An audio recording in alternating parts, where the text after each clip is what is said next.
नमस्कार, बहुत स्वागत है आप सभी का। आपके साथ मैं हूं संभव गुप्ता।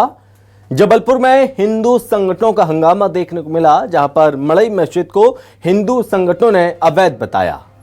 रांची स्थित मड़ई मस्जिद के पास प्रदर्शन किया गया। बाल गायत्री मंदिर की जमीन पर मस्जिद का निर्माण किया गया है, ये बात कही हिंदू संगठन ने। मस्जिद को अवैध बताते हुए आंदोलन का ऐलान किया है हिंदू संगठनों ने, और साथ ही प्रशासन पर भेदभावपूर्ण कार्रवाई का आरोप लगाया गया। प्रदर्शन के दौरान मौके पर भारी पुलिस बल मौके पर मौजूद रहा। स्थिति को नियंत्रित करने की कोशिश की जा रही है। बता दें कि मंदिर की जमीन पर मस्जिद बनाई जा रही थी। ये आरोप जो कि हिंदू संगठन द्वारा लगाया गया है, माहौल को बिगाड़ने की कोशिश की गई, और इस बीच हिंदू संगठनों ने जमकर प्रदर्शन किया है। साफ तौर पर सख्त चेतावनी भी दी गई है हिंदू संगठनों की ओर से। जबलपुर में हिंदू संगठनों ने भारी हंगामा किया है, प्रदर्शन किया है, विरोध किया। मड़ई मस्जिद को हिंदू संगठनों ने अवैध बताया, और बताया जा रहा है कि यह मड़ई मस्जिद जो कि मंदिर की जमीन पर बनाई गई। रांची स्थित मड़ई मस्जिद के पास प्रदर्शन किया गया है हिंदू संगठनों ने, और बाल गायत्री मंदिर की जमीन पर मड़ई मस्जिद बनाई गई, ये आरोप लगाए जा रहे हैं हिंदू संगठनों के द्वारा, जिसके बाद प्रदर्शन किया गया। और ये दो तस्वीरें, एक तरफ प्रदर्शन की तस्वीरें तो वहीं दूसरी ओर हाथ में तख्ती लेकर जमकर नारेबाजी की जा रही है, और इस बीच गधे में के ऊपर तख्तियां टांगकर विरोध दर्ज कराया जा रहा है, और इस पर तरह तरह से प्रदर्शन किया जा रहा है हिंदू संगठनों की ओर से। बैरिकेड्स लगाए गए हैं पुलिस प्रशासन के द्वारा, पुलिस बल को तैनात किया गया है। अप्रिय स्थिति घटित ना हो और शांति व्यवस्था भंग ना हो, इस चीज़ का खास ध्यान रखा जा रहा है, और बैरिकेड्स लगाए गए हैं। वाटर कैनन का इस्तेमाल भी करना पड़ा है।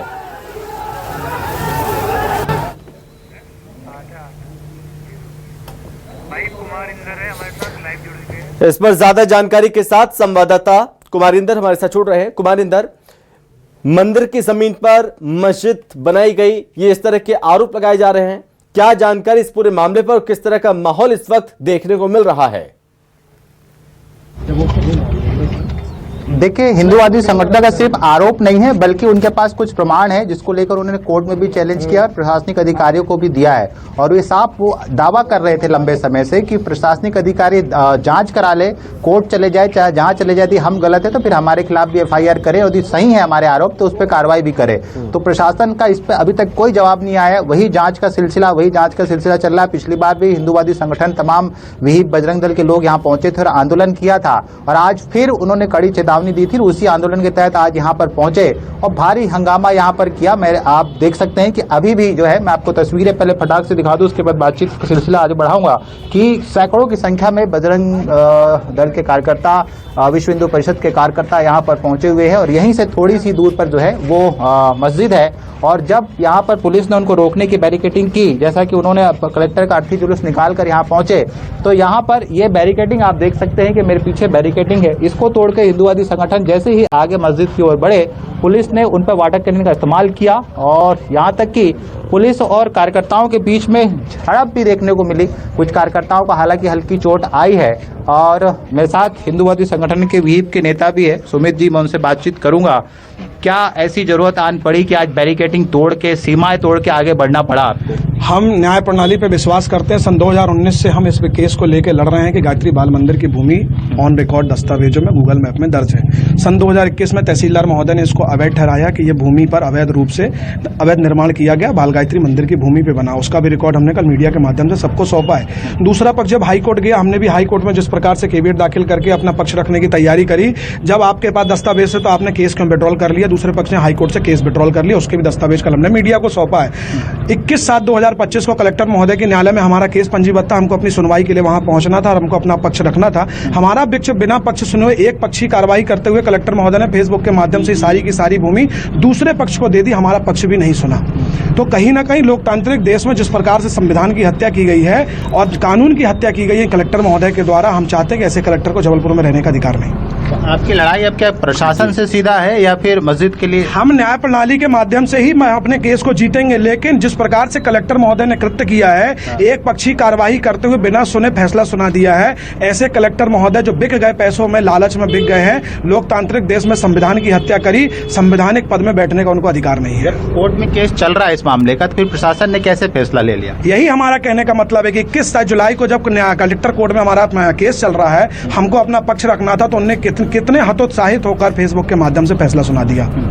क्या मांग लेकर आप यहाँ पर पहुंचे थे? आज अर्थी जुलूस भी निकाला, क्या प्रयास क्या था आज? जबलपुर कलेक्टर को तत्काल प्रभाव से जबलपुर से हटाया जाए, किसी अच्छे कलेक्टर को यहाँ लाके बिठाला जाए जो संविधान की रक्षा करता हो, और जब तक कलेक्टर महोदय नहीं हटेंगे हम आंदोलन करेंगे। कल पूरी तहसीलों में कलेक्टर महोदय का पुतला दहन है, और इसके बाद भी नहीं होगा। 16-17 तारीख को जबलपुर महाबंद करेगा बजरंग दल। मस्जिद को लेकर क्या एक्शन रहेगा आपका? हम तो केस लड़ेंगे, न्याय प्रणाली पे हमें पूरा विश्वास है। जहां जहां न्याय प्रणाली की बात आएगी हम अपना पक्ष रखने के लिए तैयार हैं, लेकिन हमारा बिना पक्ष सुना जिस प्रकार से कलेक्टर साहब ने अपना पक्ष एक पक्षी कार्रवाई कर दी, उसका हमारा विरोध है। तो क्या ये कलेक्टर साहब का जो आदेश हुआ, जिसको आप वन साइडेड फैसला कह रहे हैं, इसको भी आप चैलेंज करेंगे? हाँ। जमीन पे तो आप लड़ ही रहे हैं। हमने तो तुरंत चैलेंज किया, तो डर के मारे उस पोस्ट को डिलीट कर दिया गया, एसडीएम को तबादला कर दिया गया है।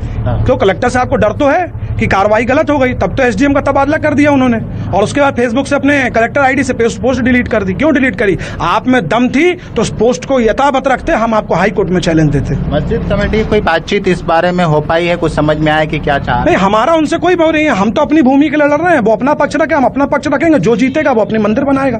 अच्छा, नहीं होती है कार्रवाई जैसा कि आप चाह रहे हैं, आपने दस्तावेज भी दिए, फिर उसके बाद कार्रवाई क्यों नहीं हुई? क्या दस्तावेज ठीक नहीं है या मंशा ठीक नहीं? दस्तावेज तो सारे ठीक हैं, बहुत करोड़ों का खेल हो चुका है। अधिकारी, राजस्व अधिकारियों की पूरी मंशा ठीक नहीं है। किसी भी हालत में वो ये भूमि को नहीं देना चाहते हैं, क्योंकि ये बिक गए हैं।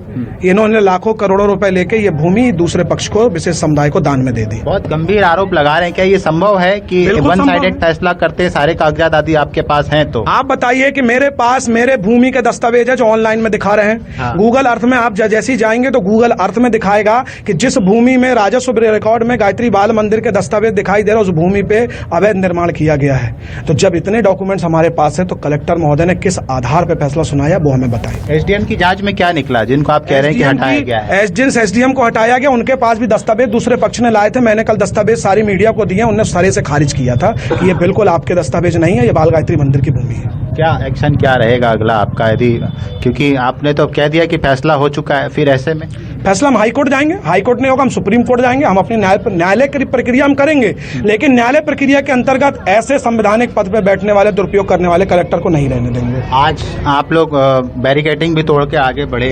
नहीं, बैरिकेडिंग हम लोगों ने किसी ने नहीं तोड़ा। बैरिकेडिंग खुली थी, कार्यकर्ता थे, कार्यकर्ता को पुतला दहन करना था, पुलिस रोक रही थी, हमारे कार्यकर्ता आगे बढ़े, न्याय प्रक्रिया में हमने पुतला दहन किया, और हमने पुतला दहन करते अर्थी जुलूस निकाला, हमने अपना कार्यक्रम संपन्न किया। कहा जाता है हिंदूवादी संगठनों की सरकार प्रदेश में बैठी हुई है, फिर उसके बाद ऐसी स्थिति कि आपको इतने सालों से लंबी लड़ाई लड़ना पड़ रहा है। सरकार अपना काम करती है, कानून अपना काम करती है, हम तो कानून प्रक्रिया से जाएंगे। हम तो सरकार से भी कहना चाहते हैं कि जो सत्य हो, जो उचित हो, उसमें हमारा समर्थन करे। अगर हम अनुचित हो तो फैसला एक पक्षी सुना दे। फिर से आंदोलन करेंगे मस्जिद को लेकर? 100% करेंगे, हम तो निरंतर करेंगे, कानून की लड़ाई भी लड़ेंगे, और राजस्व अधिकारी अगर पूरी कंप्लीट रिपोर्ट, सत्य रिपोर्ट नहीं सौंपेंगे फिर आंदोलन करेंगे। ठीक है, तो ये आप देख सकते हैं कि ये सुमित ठाकुर जी साफ तौर पर कह रहे हैं कि प्रशासन ने वन साइडेड फैसला कर दिया है और हम लड़ाई अपनी जारी रखेंगे, भलाई उनने जो भी किया है। ये देखिए, अभी भी यहाँ पर जो है भारी पुलिस अमला जो है वो तैनात है, और ये कह रहे हैं कि चरणबद्ध ये आंदोलन जारी रहेगा। अभी आंदोलन थमने वाला नहीं है। अभी भले ही पुलिस ने इनको यहाँ से वाटर कैनन का इस्तेमाल करके तमाम चीज़ों को बलपूर्वक वापस कर रहे हैं, लेकिन ये लड़ाई जो है वो जारी रहेगी। अब ये देखना, कल फिर से ये आंदोलन सिलसिलेवार जबलपुर अलग अलग तहसीलों में जो है वो करने जा रहे हैं। कुमार इंदर, बहुत धन्यवाद आपका तमाम जानकारी के लिए। तो हिंदू संगठनों की ओर से प्रदर्शन किया जा रहा है, जिनका नारेबाजी की गई है। ये साफ तौर पर कहा जा रहा है कि हमारे पास सारे प्रमाण हैं, उसके बावजूद भी प्रशासन हमारी बात को नहीं सुन रहा है, और अगर हमारी मांग नहीं सुनी जाती है तो हमारी ये आंदोलन और ज़्यादा तेज होगा।